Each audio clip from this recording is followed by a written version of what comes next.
Shalom, meus irmãos. Que a paz de Cristo possa inundar o seu coração. Que bom poder louvar ao Senhor, que bom poder derramar os nossos corações diante daquele que de fato, irmãos, é digno de honra e de glória. Queremos o teu nome engrandecer. Queremos agradecer pela obra, pela bondade, pela misericórdia sempre derramada em nossas vidas. Isso é graça, isso é misericórdia. E nesta noite nós iremos conversar um pouco sobre esta temática, a graça de Deus na vida dos pecadores. Somos objetos dessa graça. Deus derrama sem medidas a cada um de nós. De maneira muito especial fomos alcançados e a sua provisão tem nos assistido todos os dias. Todos os dias Deus renova a sua misericórdia sobre cada um de nós. E quando eu olho para mim mesmo, eu percebo, eu não mereço, eu não sou merecedor, mas Deus renova, Deus derrama abundantemente sobre nós. Isso é bondade do Senhor. Querido, lhe convido a abrir a palavra, o texto sagrado, no capítulo 21 do Evangelho segundo escreveu João. João capítulo 21. Iremos ler do verso 1 ao verso 19.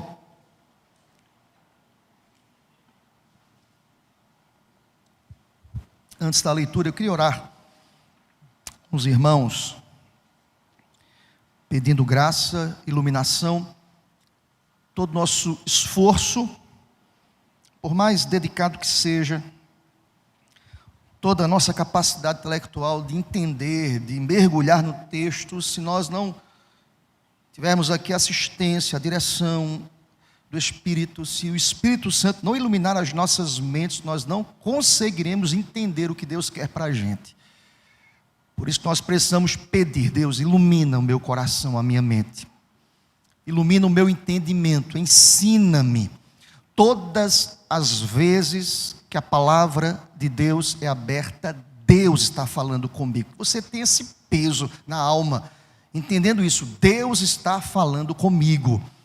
E a nossa oração é que Deus de fato possa ministrar e falar a cada coração aqui, em nome do Senhor. Oremos ao Senhor. Deus, queremos o teu nome engrandecer, queremos te adorar, queremos te glorificar na beleza da tua santidade, Senhor. Tu és merecedor de honra e de glória. E queremos, ó Deus, ouvir a tua voz. Só há prazer na alma quando os nossos corações estão ligados à tua vontade, ao teu querer. E o Senhor revelou de maneira especial nas Escrituras a tua vontade, ó Pai.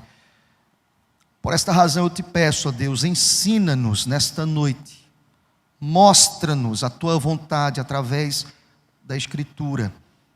Ela, e tão somente ela, é suficiente, sem acréscimos, sem arranjos, sem complementos, sem ideias humanas. Ela por si só nos ensina e é suficiente para moldar, corrigir, renovar o nosso coração, Pai. Por esta razão, usa-me como boca do Senhor e abençoa cada vida nesta noite, em nome de Jesus. Amém, Senhor. Capítulo 21 do Evangelho segundo escreveu João, a partir do verso 1 até o verso 19. Acompanha comigo a leitura do texto. Nos diz a palavra: depois disto, tornou Jesus a manifestar-se aos discípulos junto do mar de Tiberíades, e foi assim que ele se manifestou. Estavam juntos Simão Pedro, Tomé, chamado Dídimo, Natanael, que era de Caná da Galileia, os filhos de Zebedeu e mais 2 dos seus discípulos. Disse-lhes Simão Pedro: vou pescar. Disseram-lhe os outros: também nós vamos contigo. Saíram e entraram num barco, e naquela noite nada apanharam. Mas, ao clarear da madrugada, estava Jesus na praia. Todavia os discípulos não reconheceram que era ele. Perguntou-lhes Jesus: filhos, tendes aí alguma coisa de comer? Responderam-lhe: não, Senhor. Então lhes disse: lançai a rede à direita do barco e achareis. Assim fizeram, e já não podiam puxar a rede, tão grande era a quantidade de peixes. Aquele discípulo a quem Jesus amava disse a Pedro: é o Senhor. Simão Pedro, ouvindo que era o Senhor, cingiu-se com sua veste, porque se havia despido, e lançou-se ao mar. Mas os outros discípulos vieram no barquinho, puxando a rede com os peixes, porque não estavam distantes da terra, senão quase 200 côvados. Ao saltarem em terra, viram ali umas brasas, e em cima peixes. E havia também pão. Disse-lhes Jesus: trazei alguns dos peixes que acabastes de apanhar. Simão Pedro entrou no barco e arrastou a rede para a terra, cheia de 153 grandes peixes. E não obstante serem tantos, a rede não se rompeu. Disse-lhes Jesus: vinde, comei. Nenhum dos discípulos ousava perguntar-lhe: quem és tu? Porque sabiam que era o Senhor. Veio Jesus, tomou o pão e lhes deu, e de igual modo o peixe. E já era esta a terceira vez que Jesus se manifestava aos discípulos, depois de ressuscitado dentre os mortos. Depois de terem comido, perguntou Jesus a Simão Pedro: Simão, filho de João, amas-me mais do que estes outros? Ele respondeu: sim, Senhor, tu sabes que te amo. Ele lhe disse: apacenta os meus cordeiros. Tornou a perguntar-lhe pela segunda vez: Simão, filho de João, tu me amas? Ele respondeu: sim, Senhor, tu sabes que te amo. Disse-lhe Jesus: pastoreia as minhas ovelhas. Pela terceira vez, Jesus lhe perguntou: Simão, filho de João, tu me amas? Pedro entristeceu-se por ele lhe ter dito pela terceira vez: tu me amas? E respondeu-lhe: Senhor, tu sabes de todas as coisas, tu sabes que eu te amo. Jesus lhe disse: apacenta as minhas ovelhas. Em verdade te digo que, quando eras mais moço, tu me cingias a ti mesmo e andavas por onde querias. Quando, porém, fores velho, estenderás as mãos, e outro te cingirá e te levará para onde não queres. Disse isto para significar com que gênero de morte Pedro havia de glorificar a Deus. Depois de assim falar, acrescentou-lhe: segue-me. Seja bendito o nome do Senhor por esta palavra. Querido, continua com a sua Bíblia aberta, nós iremos estar olhando a palavra do Senhor Deus para esse texto. É interessante, irmãos, como Pedro é um daqueles personagens que nos chama a atenção. De fato, quando nós estudamos, por exemplo, a vida de Paulo, que foi um grande bandeirante, nós ficamos entusiasmados. Que homem de Deus, que vida ilibada, comportamento, que ousadia. Mas Pedro se equipara, irmãos, e chama minha atenção a postura de Pedro, com as suas finitudes, com os seus atropelos, com as suas ações e reações. É perceptível como Pedro foi alguém extremamente abençoado por Deus, objeto da graça de Deus, da manifestação de Deus. E é interessante como esses personagens, eles ministram as nossas vidas, porque eles revelam quem nós somos, com falhas, com limitações, com acertos e erros. Esses personagens, eles estão aqui para nos ensinar, sobretudo, irmãos, acerca do triunfo da graça de Deus na vida dos pecadores. Parece-me que esse é um dos temas bem vistos na palavra. O triunfo da graça, a manifestação do favor de Deus. Mas preste atenção, querido, quando eu penso em graça, é necessário lembrar que graça não é uma entidade independente. Graça não é um conteúdo próprio, separada do seu autor. Há uma origem dessa graça. Graça não é uma substância, uma mera força impessoal ou estática. Ela também não é um princípio mecânico, um instrumento isolado. nenhuma bênção independente. Tem muita gente querendo a graça independente, sem compromisso, sem relação com o autor da graça, sem intimidade com a origem da graça. Eu quero lhe dizer nesta noite que graça é, de fato, um dom de Deus. É um atributo de Deus, pois Deus é gracioso. Quando nós estudamos os atributos de Deus, entre eles, nós iremos encontrar graça, misericórdia, a manifestação do amor de Deus na vida de pecadores. E deixa-me te dizer uma coisa, querido irmão: a graça, ela só pode ser experimentada em comunhão verdadeira e contínua com o autor da graça. É fato, irmãos, muitas igrejas estão abarrotadas em que as pessoas estão à procura de graça, de favor imerecido, de bênçãos incontáveis. Quantos templos abarrotados, pessoas querem graça, mas não querem nenhum compromisso com Deus da graça, com o autor da graça, com o Senhor da graça. E aí, irmãos, é extremamente incongruente essa realidade. Porque se eu afirmo para vocês nesta noite que graça não é uma força independente, não é um conteúdo próprio, mas é a manifestação do seu autor, da origem, que é o próprio Deus, eu quero lhe dizer nesta noite que graça caracteriza o Senhor na sua relação com seus filhos. Eu preciso entender, irmãos, que graça, que nós conhecemos muito bem, a palavra caris, que é favor imerecido, é um benefício, irmãos, concedido àqueles que merecem real condenação. Todos nós merecemos condenação. Há uma definição que é interessantíssima, muito usada aí pelo autor chamado Abraham Buff. Ele vai dizer o seguinte: graça, note bem, ele distingue, dizendo o seguinte: graça, que é misericórdia de Deus para quem não merece.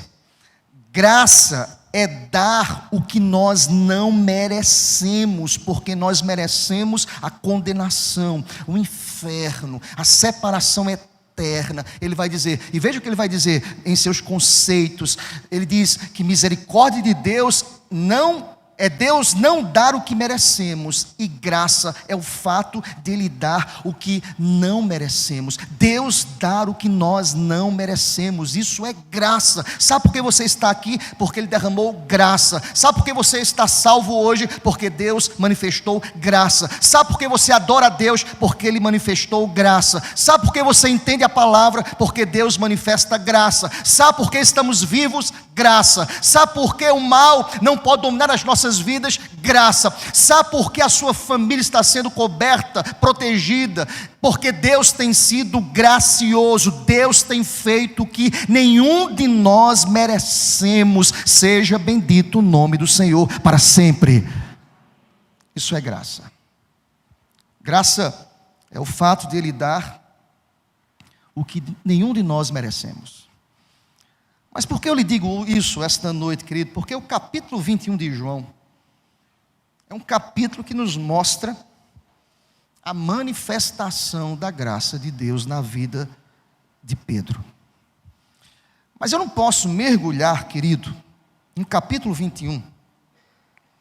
Eu não posso tratar desse capítulo 21 sem que você entenda o porquê que Cristo perguntou a Pedro: tu me amas, tu me amas, tu me amas. Por quê? Porque Jesus vai ao encontro aqui dos discípulos, e aqui há uma missão específica, especial de Cristo no tratar do coração de Pedro. Essas perguntas revelam um tratamento. Deus é aquele que se relaciona, que trata as nossas vidas. Deus é aquele que sabe como moldar o coração do homem. Interessante, irmãos, estamos aqui diante de um auditório, irmãos e irmãs. Deus conhece cada um. Deus sabe como tratar com cada um, com suas nuances, com seus detalhes, com seus acertos e erros. Deus nos conhece intimamente, profundamente. Quero lhes dizer nesta noite: Deus vai a este mar de Tiberíades para tratar Pedro, para moldar o seu coração, para forjar o seu caráter, para moldar o seu ministério, para usá-lo como homem cheio dele, do Senhor, para ser instrumento nas mãos de Deus. E nós precisamos conhecer, irmãos, o pano de fundo. Nesta noite eu vou investir tempo nesse preparo. Eu não posso entrar no texto aqui, capítulo 21, sem entender o porquê Cristo foi ao mar de Tiberíades para tratar Pedro. Por que Jesus foi diretamente para conversar com Pedro? Por que Jesus traz 3 interpelações? Tu me amas, tu me amas, tu me amas. Há um porquê para isso, irmãos. Há um pano de fundo, há um contexto, há uma realidade. E quando nós estudamos esse pano de fundo, nós mergulhamos no capítulo 21, sabendo exatamente a razão pela qual Jesus foi visitar os apóstolos, os seus discípulos, no mar de Tiberíades. Eu quero lhe convidar a isso. Eu quero que nós caminhemos dentro desse pano de fundo, dentro desse contexto. E, irmãos, esse sermão tem 2 partes. E há um porquê para isso. Eu quero que você volte próximo domingo à igreja à noite. Amém, meu irmão? É você e Deus agora, tá, querido? Se comprometa com Deus. Ele disse: assim seja. Você mentir na igreja é sério o negócio, meu irmão. Deus, eu estarei aqui, graças a Deus. Quem não disse amém, ainda há tempo de se comprometer. Eu volto domingo que vem. Eu quero que você entenda, e nós vamos dividir em 2 partes. Eu queria que nós pensássemos um pouco sobre Pedro. Os irmãos conhecem a história de Pedro. Pedro, antes de ser chamado por Deus, ele era pescador. Pedro trabalhava em uma sociedade com os irmãos Tiago e João, filhos de Zebedeu. Me chama a atenção que Pedro foi um dos primeiros discípulos de Jesus. Me chama a atenção também que a experiência do chamado de Pedro foi a experiência que o seu irmão André o levou. Você pode encontrar isso no capítulo 1 de João. André, seu irmão de carne, leva Pedro. É o instrumento usado por Deus para o chamamento de Cristo ao seu ministério apostólico. Interessante, irmãos, como Cristo, ele se relacionou de maneira muito íntima com Pedro. Se você não sabia, o encontro de Jesus com Simão foi marcado, por exemplo, pela mudança do seu nome, que passou a se chamar Cefas. Era Simão, passou a chamar Cefas, que no aramaico significa Pedro. Cristo muda o nome de Simão para Cefas, para Pedro. Cristo traz uma nova história para esse pescador. E é interessante, irmãos, como a relação de Pedro com Jesus foi uma relação íntima. Eu não estou tratando nesta noite de um discípulo, de alguém que não tinha uma relação íntima com Jesus. Eu estou falando com alguém que era líder, estava à frente, foi chamado para compor o colegiado apostólico de uma missão extremamente intensiva de Cristo, 3 anos na terra. Pedro fazia parte desse grupo. Além de fazer parte do colégio apostólico, Pedro era um dos mais íntimos, dos 3 mais íntimos de Jesus. Começa a montar o cenário na sua cabeça, querido. Pedro era alguém extremamente próximo do mestre, aprendeu, quedado aos pés do mestre. E durante o ministério público de Jesus, Pedro, eu posso dizer, ele desfrutou, irmãos, de uma proximidade privilegiada com Jesus. Ele foi um privilegiado. Se não vejamos aqui, a palavra de Deus vai trazer alguns registros. Logo no início do seu ministério, lembram? Jesus visitou a casa de Pedro na cidade de Cafarnaum. E o que é que Jesus fez lá? Jesus curou a sogra de Pedro. Pedro era crente, gente. Pediu que Jesus orasse pela sogra. Glória a Deus por isso. Cura minha sogra. Jesus foi na casa dele. Presta atenção, irmãos. Eu estou falando de alguém que ele estava numa relação próxima. Você pode encontrar esse relato e depois pode estudar em Mateus capítulo 8. Além do mais, irmãos, Pedro fez parte do círculo desses discípulos tão próximos.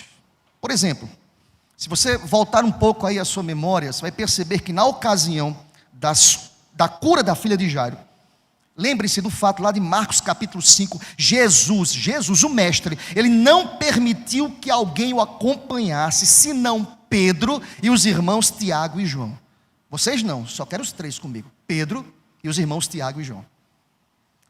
Era um momento de cura, de milagre. Quem Jesus trouxe? Pedro. Vem cá, Pedro, quero você comigo. Há uma razão, nada na Bíblia está por acaso, irmãos. Há um propósito nisso. Quem Jesus chama? Pedro. Outro fato marcante, irmãos, foi na ocasião da transfiguração de Jesus. Você estuda isso lá em Mateus capítulo 17. Quem Jesus tomou para o monte? Pedro, Tiago e João. Irmãos, eu estou falando de um fato extremamente importante, a transfiguração. Jesus chama Pedro e diz: vem Pedro, quero você perto de mim. Se você caminhar mais um pouco, você vai perceber que essa proximidade trouxe a Pedro maturação, irmãos, crescimento. Ele vivenciou vários momentos. Se você prestar atenção, por exemplo, outro fato marcante: Jesus pediu a Pedro e a João que preparassem a sua última Páscoa com os discípulos. Lá em Lucas capítulo 22, Pedro prepara a última Páscoa com os discípulos. Quem ele chama? Pedro. Pedro, quero que você fique à frente desse grupo para preparar a última Páscoa que eu vou ter com os discípulos. Quem prepara? Pedro. Percebem, irmãos, a relação de Jesus com Pedro? A proximidade de Jesus com Pedro. Vamos caminhar. Próximo à sua prisão, quando foi ao lugar chamado Getsemane para orar. Esse fato é lindíssimo, irmãos. Jesus ordenou que os outros discípulos permanecessem orando em determinado local. O que é que ele fez? Ele disse: agora vai comigo, Pedro e os 2 filhos de Zebedeu, Tiago e João. Eu quero Pedro, eu quero que eles orem comigo. Então, irmãos, preste atenção, eu quero lhe dizer, foi somente aos três que o Senhor revelou a sua angústia. Foi num diálogo, numa conversa, a necessidade de uma companhia humana naquele momento. Onde está isso, pastor? Mateus 26, versículo 38, está escrito, Jesus dizendo: a minha alma está profundamente triste até a morte, ficai aqui, Pedro, Tiago e João, e vigiai comigo. Jesus abre o seu coração e diz a esses 3 homens, entre eles Pedro: vigiem comigo, fique aqui comigo, a minha alma está angustiada. Quem estava? Pedro. Olha aqui para mim, querido. Quanto mais próximo de Jesus, olha aqui para mim, mas seremos tratados por Ele. Você crê nisso? Amém, meu irmão? Quanto mais próximos de Jesus, mais a graça se manifestará ao perdido. Jesus chama Pedro, irmãos. Há um propósito, há um porquê disso. Há um livro muito interessante, esse livro norteou meu coração ao estudar esse texto, que é o livro chamado O Triunfo da Graça, do reverendo Valdeci Santos. Um livro muito interessante, indico para os irmãos, O Triunfo da Graça. E olha o que ele vai escrever no livro, ele diz assim: o mais trágico, no entanto, é que nem a intimidade de Pedro com Jesus, nem sua impetuosidade natural foram suficientes para evitar que ele negasse o mestre. Não foram suficientes. Ele estava próximo de Jesus, ele era impetuoso, ele representava muitas vezes o grupo. Estamos falando de Pedro, irmãos. Que Pedro, irmãos? O Pedro que diz a Jesus: tu és o Cristo, Filho do Deus vivo. O que é que falam ao meu respeito? Falam isso, Jesus. E vocês, o que falam ao meu respeito? Pedro diz assim: tu és o Cristo, Filho do Deus vivo. Bem-aventurado tu és, Pedro, pois foi o próprio Deus que te revelou isso. Eu estou falando de alguém íntimo do Senhor. Eu estou falando de alguém que entendia o propósito. Eu estou falando de alguém, irmãos, que recusou, lá como diz João capítulo 13, que Jesus, eu já disse aqui na igreja, que era extremamente cultural, nas casas em que as pessoas tinham dinheiro, naquela época, ter na porta da casa uma bacia e um pano, para que o viajante, eles andavam muito, o viajante estava ali andando, pudesse chegar nessa casa, e essa pessoa que tinha dinheiro tinha um escravo, um servo, que pudesse lavar os pés, para que não pudesse entrar com os pés sujos na casa daquele que tinha condições. Diz a palavra, porque alguém certa vez me perguntou, mas como é que Jesus arrumou um balde para lavar os pés dos discípulos? Estava lá. Jesus pega esse balde e começa a lavar os pés dos discípulos. Quem foi Pedro, irmãos? Dizendo, Jesus, o meu não. Jesus olha para Pedro e diz assim, Pedro, se eu não lavar o teu pé, você não tem parte comigo. Então Jesus, não apenas o pé, me lava todo. Cobre essa água no meu corpo todo. Estou falando de Pedro, irmãos. Pedro que diz assim de forma contundente, lá em Mateus 26, ainda que seja necessário morrer contigo, de nenhum modo te negarei. Eu lembro de algumas pessoas na própria comunidade, na igreja, irmãos. Pastor, estamos juntos. Que daí vinha. Irmãos, olhe, a perseguição está chegando. Estamos juntos, amém, irmãos? Eita, amém. Misericórdia, irmãos. Vamos se organizar, conselho, porque o negócio vai ser sério. Vamos ficar sozinhos aqui. Estamos juntos. Amém. Não pressão dessa, né, irmãos? Quem tem um amém agora? Pedro, esse discípulo, diz assim, Jesus, eu estou contigo. Eu estou contigo.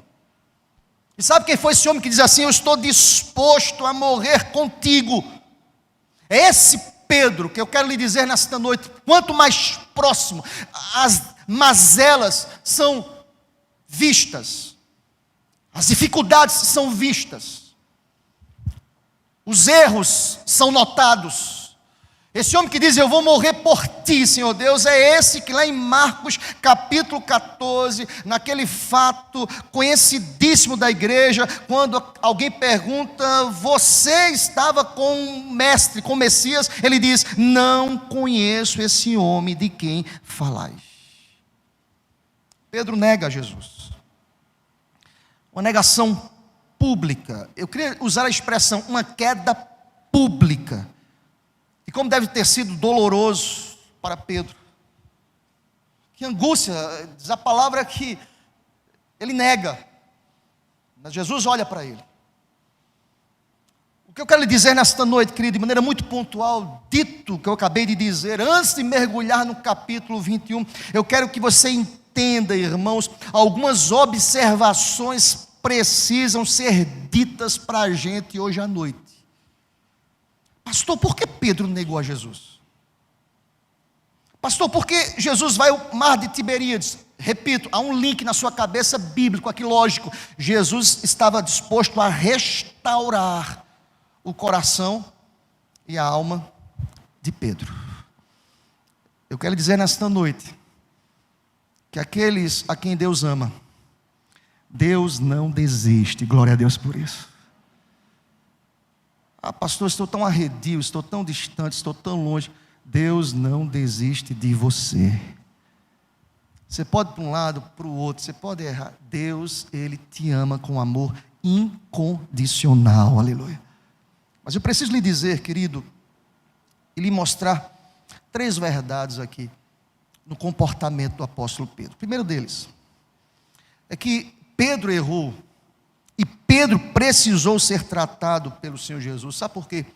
Porque o apóstolo Pedro se apoiou na sua autoconfiança e não na dependência do Senhor. Por que eu lhes digo isso hoje à noite? Porque isso fica claro, irmãos, ao observar o que Pedro respondeu à advertência de Jesus. Se você for comigo rapidamente para que você entenda o capítulo 22 de Lucas, volta um pouquinho, é necessário para a compreensão. Lucas, capítulo 22. Lucas, capítulo 22.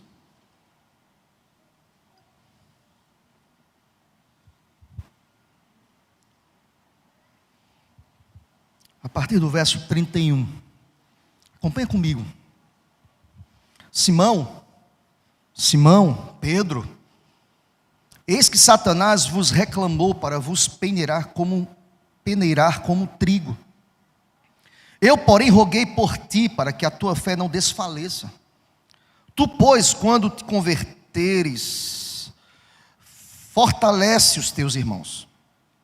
Ele, porém, respondeu: Senhor, olha o que ele diz: eu estou pronto a ir contigo, tanto para a prisão como para a morte.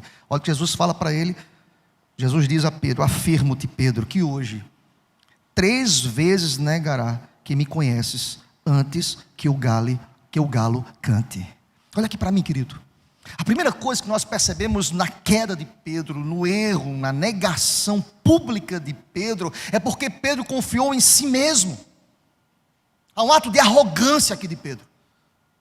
Jesus adverte os discípulos de maneira muito pontual e especial. Jesus trata o coração de Pedro.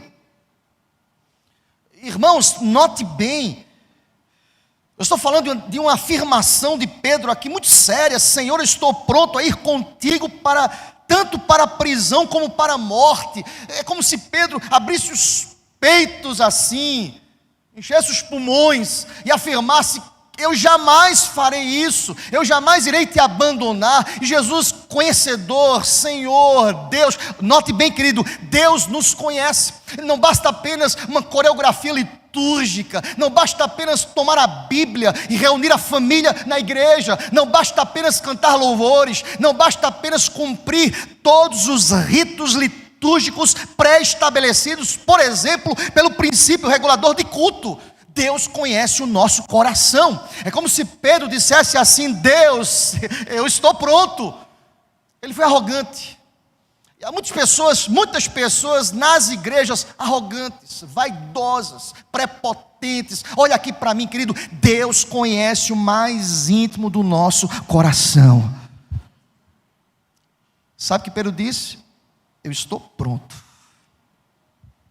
Eu estou pronto. Irmãos, a palavra de Pedro aqui devia ser: Jesus, eu dependo do Senhor. Jesus, eu me conheço. Eu quero dizer nesta noite, querido, a queda, o que antecede a queda é a arrogância. O que antecede o tropeço é a autossuficiência. Cuidado a você que pensa que está em pé. É muito triste quando nós observamos algumas pessoas que falam assim: olha, caiu, pecou. Eu jamais farei isso. Não fala isso, querido. Eu não, isso é muito fraco. Todos nós carecemos da graça de Deus. Não há um forte. Pedro foi arrogante, ele cai, ele nega publicamente porque Pedro foi arrogante. Alguém pode pensar: mas pastor, a afirmação de Pedro aqui é razoável. Por que razoável? Porque Pedro presenciou vários milagres, várias ações de Cristo. Pedro estava na ressurreição da filha de Jairo. Pedro tinha força para dizer isso. Pedro sabia que era Cristo. Pedro sabia que ele estaria com ele em todos os momentos. Irmãos, a queda de Pedro foi precedida pela sua autoconfiança. E ele não foi dependente do Senhor. Eu estou pronto. Quero lhe dizer nesta noite: nós só estamos aqui porque a graça de Deus tem nos assistido. Seja bendito o nome do Senhor para sempre. Cuidado você que pensa que está em pé. A segunda verdade que quero destacar para a gente, irmãos: a queda de Pedro foi precedida não apenas pela sua arrogância, mas sabe por quê, irmãos? Porque Pedro passou a seguir Jesus à distância. Vejamos, vai para o capítulo 22, ainda no capítulo 22, vai para o versículo 54. Vai comigo, querido. Versículo 54. Diz a palavra: então, prendendo, o levaram, o introduziram na casa do sumo sacerdote. Vamos ler juntos, irmãos, toda a igreja. Pedro seguia de longe. Mais uma vez, irmãos, Pedro seguia de longe. Veja que ensinamento importantíssimo, irmãos.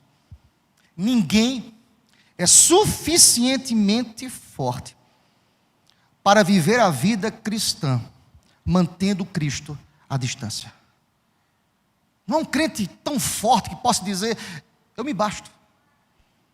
De quem é essa lapada, irmãos? É lapada também até dos desigrejados. Me basto. Eu não preciso da comunidade. Tem como ser crente longe de todo mundo, irmãos? A relação comunitária, corporativa, coletiva, é estabelecida por Paulo em Romanos como um corpo. Não tem como se auto-bastar. Eu me basto. Eu sou suficiente. Um braço sobrevive sozinho, longe do corpo. Impossível, irmãos. É impossível estabelecer comunhão com Cristo longe da palavra, por exemplo. Diz a palavra, o texto faz questão de dizer, Pedro seguia de longe. O que precedeu a queda de Pedro foi porque, irmãos, Pedro passou a seguir Jesus de forma distante. Tem muita gente assim. Tem muita gente que chega no domingo, dia do Senhor, mas vem sedento de ouvir a palavra, mas durante a semana toda não abriu a palavra, não conversou com Cristo, não teve culto na vida, como ter vida num culto, não procurou o mestre, não se aproximou de Cristo. Se você quiser de fato ter um culto, que o Senhor diga, receba esse culto, você precisa ter uma vida de intimidade, proximidade com Cristo. E como se estabelece isso, pastor? Lendo a palavra, orando, buscando, se aproximando, mortificando a carne, que é um dos aspectos da santificação, irmãos. Pedro seguia Jesus de longe. Tem muita gente vivendo assim de longe. Tem muita gente que nem abre a Bíblia a semana toda. Está longe de Jesus. Pastor, e aí, pastor? Eu venho para a igreja no domingo. Você está longe. Você vem muitas vezes pela liturgia, pelo encontro, porque você gosta.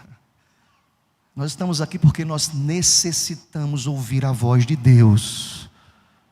Deus fala. E eu digo para você nesta noite, quem tem ouvidos que ouça o que o Espírito diz à igreja nesta noite, em nome do Senhor. Quer se livrar da queda, querido? Se aproxime de Jesus. Quer livrar da queda a sua família? Se aproxime de Jesus. Quer ser um vencedor no casamento? Se aproxime de Jesus. Quer ser um bom pai? Se aproxima de Jesus. Quer ser uma boa mãe? Se aproxime de Jesus. Quer ser um bom filho? Se aproxime de Jesus. Pedro seguia Jesus de longe. A queda de Pedro é precedida pelo comportamento extremamente estranho. Seguir Jesus de longe.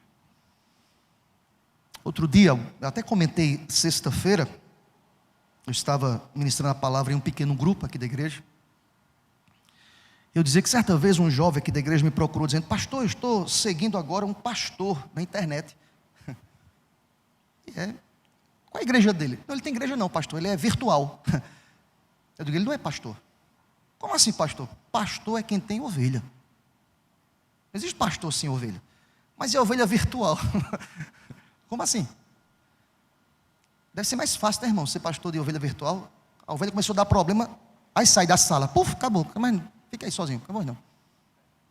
É só sair da sala. Irmãos, nós vivemos dias difíceis. Tem muita gente querendo seguir a Cristo virtualmente e longe. Se der, deu. Se eu gostar, participo.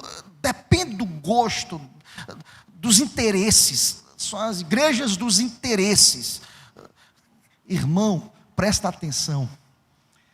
Quem segue Jesus de perto é aquele que diz, nego a mim mesmo, tomo a minha cruz e sigo, apesar dos pesares, a despeito de toda perseguição, de toda luta, de todo levante, eu irei fazer apologia da minha fé, eu irei amar a Jesus acima de todas as coisas, eu vou buscar o reino de Deus como prioridade, em nome do Senhor.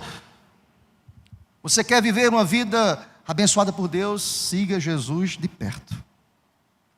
Há uma terceira e última coisa, hoje à noite, quero deixar para a gente aqui. Primeiro, Pedro se apoia em sua autoconfiança e não na dependência de Cristo. Pedro segue Cristo de longe. E por fim, para a gente terminar hoje à noite, no momento, presta atenção querido, no momento em que Pedro negou a Jesus publicamente, Pedro estava sozinho. Você entende isso, querido? Tem a ver com o que eu acabei de falar, tem a ver de comunidade, de vida coletiva, de uns para com os outros. Lembrem-se, os outros discípulos haviam fugido. O próprio João, o discípulo amado de Jesus, não estava com Pedro. Eu estava lendo alguns comentaristas, e eles falaram o seguinte: veja, talvez, quem sabe, se Tiago e João, os parceiros ali, irmãos ali, que estavam em várias experiências com Pedro, com Jesus, quem sabe, talvez, se Tiago e João estivessem com ele naquele momento ao redor da fogueira, quem sabe, Pedro teria dito: João, Tiago, e aí? Estamos juntos? Pedro estava sozinho, irmãos. Há uma lição profunda nisso. Eu quero citar mais uma vez, nesta afirmativa, o que o reverendo Valdecir Santos afirmou em seu livro. Certamente, presta atenção no que ele escreveu, certamente, a pressão e o conforto do grupo são dois lados da mesma moeda. A razão pela qual, olha que coisa interessante, a razão pela qual os lobos espalham as ovelhas antes de atacá-las é pelo instinto de que a solidão enfraquece o inimigo. O mesmo aconteceu com Pedro e ainda continua ocorrendo com aqueles que abandonam a comunhão dos santos e pensam poder viver uma vida cristã bem-sucedida por eles mesmos, os desigrejados. Pedro estava sozinho. Eu me basto, eu não nego, eu estou pronto, eu não preciso de ninguém, estou apto, estou pronto. Que engano, irmãos, nós precisamos uns dos outros. Eu quero lhes afirmar hoje à noite: eu preciso de vocês, que vocês orem por mim, pela minha casa, pelo meu ministério, porque sozinho eu não irei conseguir. Eu oro por vocês, pela família de vocês, porque somos uma família e há um cabeça que se chama Cristo Jesus, aleluia. Pedro estava sozinho. Os lobos, eles realizam assim os seus ataques, eles espalham as ovelhas, eles fragilizam o inimigo. O inimigo tem feito isso, irmãos. Quem sabe você que acompanha essa palavra pela internet agora, quem sabe você é um daqueles decepcionados com a igreja.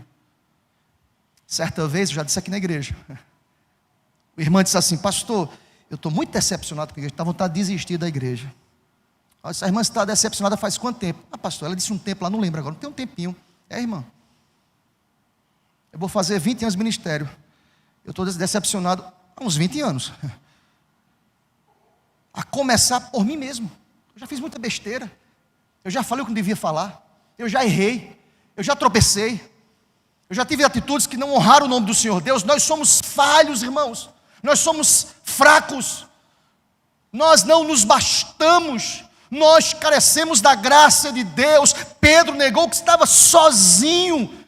Eu quero lhe dizer nesta noite: não fique sozinho. Há uma comunidade que Deus salvou, que Deus tem derramado graça. Está se sentindo fraco? Procura alguém. Quer oração? Procura alguém. Está se sentindo sozinho? Procura alguém. Deus tem levantado aqui um exército abençoado para abençoar. Se você crê nisso, diga amém. Eu creio. Nós somos uma família de Deus.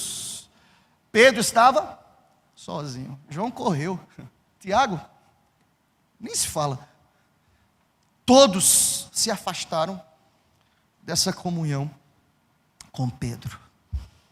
Meu querido irmão, eu estou caminhando para o final desta palavra, mas presta atenção.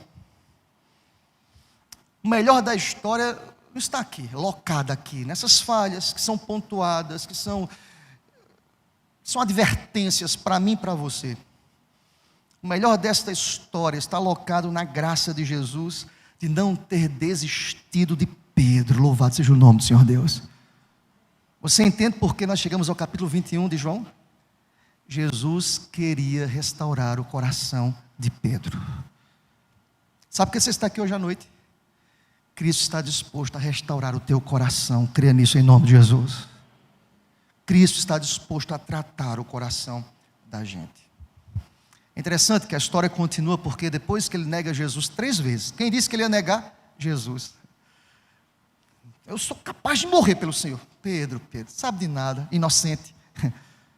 Você vai me negar, rapaz? Antes que o galo cante, você vai me negar. Eu te conheço, Pedro. Eu conheço teu coração. Você vem todo bonitinho aí, liturgicamente, todo. prontinho, eu te conheço, eu conheço tuas mazelas. Eu sei o que vai acontecer amanhã. Deus sabe, irmãos. É o que a teologia chama de pré-conhecimento de Deus. Pré-ciência. Ele sabe. Ele nos amou antes da fundação do mundo. Imagina a profundidade disso. Ele te amou e contou os teus dias. Seja bendito o nome do Senhor para sempre. Aleluia. Sabe o que Jesus fez? Pedro nega Jesus. E sabe o que Jesus faz? Jesus fixou os olhos nele. Se você for comigo lá, volta lá, 22. Diz a palavra que, verso 62, Pedro sai dali, verso 62 do capítulo 22 de Lucas. Então Pedro, saindo dali, chorou o quê, irmãos? Amargamente. De quem vocês lembram? Eu estava estudando esse texto e eu lembrei logo, sabe de quem? De Judas. Então, eu já li isso, né, pastor? Chorou amargamente, lembrei de Judas. Há uma diferença gritante aqui. O choro amargo, destacado ali de Judas, foi um choro de remorso. O choro de Pedro foi um choro de quebrantamento. Seja bendito o nome do Senhor para sempre. Algumas pessoas imaginam, eu não penso assim, irmãos, que Jesus olhou assim como aquele pai, condenando, mesmo exortando. A palavra exortação no Novo Testamento tem conotação de amor, tá, irmãos? Porque as pessoas leem assim, Paulo, exorto-vos. É só lapada, pastor? É amor. Porque da lapada também é amor, viu, irmãos? Quem ama disciplina. Você crê nisso? Eu creio. Quem ama disciplina. Exorto-vos. Algumas pessoas imaginam que Jesus olhou assim com um olhar condenando. E esse choro de Pedro que nem conseguiu olhar para Jesus. Não, irmãos, eu penso diferente. Eu penso que o olhar de Jesus foi o olhar de misericórdia. Eu não disse a você, Pedro, eu te conheço. Mas Pedro, eu estou aqui contigo, glória a Deus por isso. Pedro, eu não vou desistir de você. Que choro de quebrantamento, irmãos. Choro de reconhecimento. Ele derrama lágrimas de quebrantamento. Eu fico imaginando, irmãos, estamos caminhando para o final. Eu estou preparando para o capítulo 21, que nós iremos ministrar domingo que vem. E ninguém aqui vai faltar, graças a Deus, Senhor. Já diminuiu consideravelmente, um amém.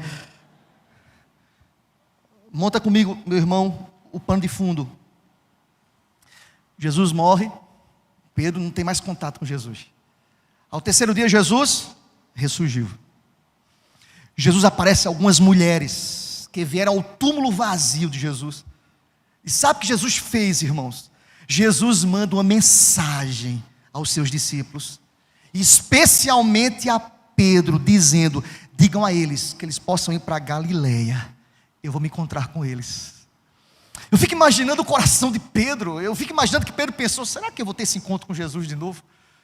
Será que eu vou ter a oportunidade? Algumas pessoas que passam a semana, que errou, que pecou, eu não sei se vocês já passaram por isso, eu não vejo a hora de voltar ao culto, eu quero pedir perdão, eu quero louvar a Deus diferente. Acontece muito em acampamentos, em eventos da igreja.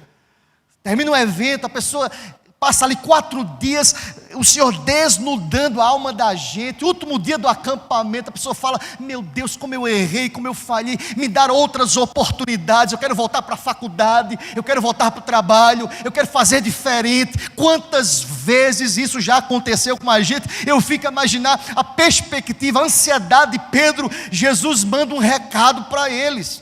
E você pode ler lá em Marcos capítulo 16, 7 e 8. Avisa aos discípulos que eu vou para Galileia. Que alegria, irmãos. Eu imagino a euforia de todos os discípulos. E aí, irmãos, eu chamo a sua atenção. A euforia especial no coração do apóstolo Pedro. Eu quero dizer para você hoje à noite, com muita paz no meu coração. Jesus não abandonou Pedro. Jesus não abandonou Pedro mesmo diante do seu erro, da sua queda.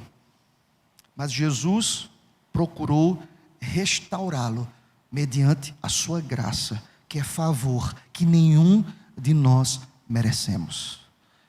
Eu agora estou pronto para entrar no capítulo 21. Porque Jesus me procurou. Porque Jesus também me procurou a Pedro para tratar o coração dele. Jesus manda um recado, eu vou para lá. Eu vou para o mar de Tiberíades. Eu tenho encontro com Pedro. Eu preciso tratar a alma e o coração de Pedro. Sabe qual é a síntese da palavra desta noite? É que a graça de Cristo, demonstrada a Pedro, é uma mensagem de esperança para todos nós nesta noite. Seja bendito o nome do Senhor. Nós que erramos, nós que negamos muitas vezes, nós que desapontamos o Senhor, nós que falhamos, e algumas vezes em confessá-lo de forma eficaz com o nosso comportamento, com a nossa ação, com a nossa reação, com a nossa postura diante da sociedade, nós erramos constantemente. Há quem possa acusar Pedro, como é que ele nega Jesus? Nós negamos também, irmãos. Quando nós não nos colocamos, quando nós não afirmamos e reafirmamos a razão da nossa fé, os nossos valores, nós negamos a Cristo, nós pactuamos com o mundo, nós flertamos com os valores do mundo, nós negamos a Jesus.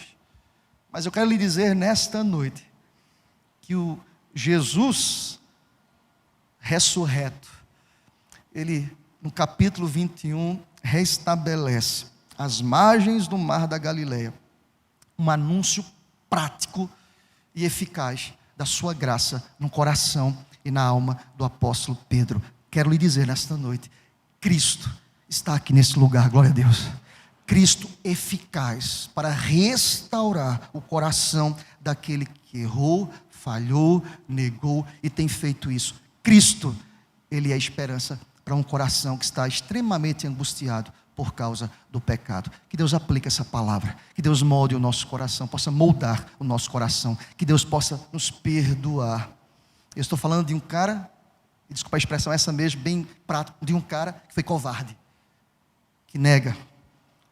Eu também, em muitos momentos, já neguei Jesus.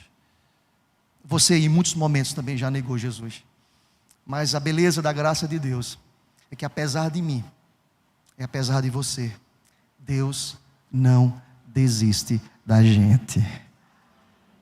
Nós não estamos na Galileia, nós não estamos no mar de Tiberíades, mas o mesmo Deus que foi para aquele lugar, está aqui nesta noite, e marcou um encontro comigo e contigo, neste lugar, glória a Deus. Sabe por quê? Não para bater nos nossos ombros, você. Quero te tratar, eu quero te restaurar, eu quero te renovar, eu quero oportunizar para a tua vida um recomeço, e seja bendito o nome do Senhor Deus. Sabe o que é isso? É a graça, é o triunfo da graça. Seja bendito o nome do Senhor para sempre, aleluia.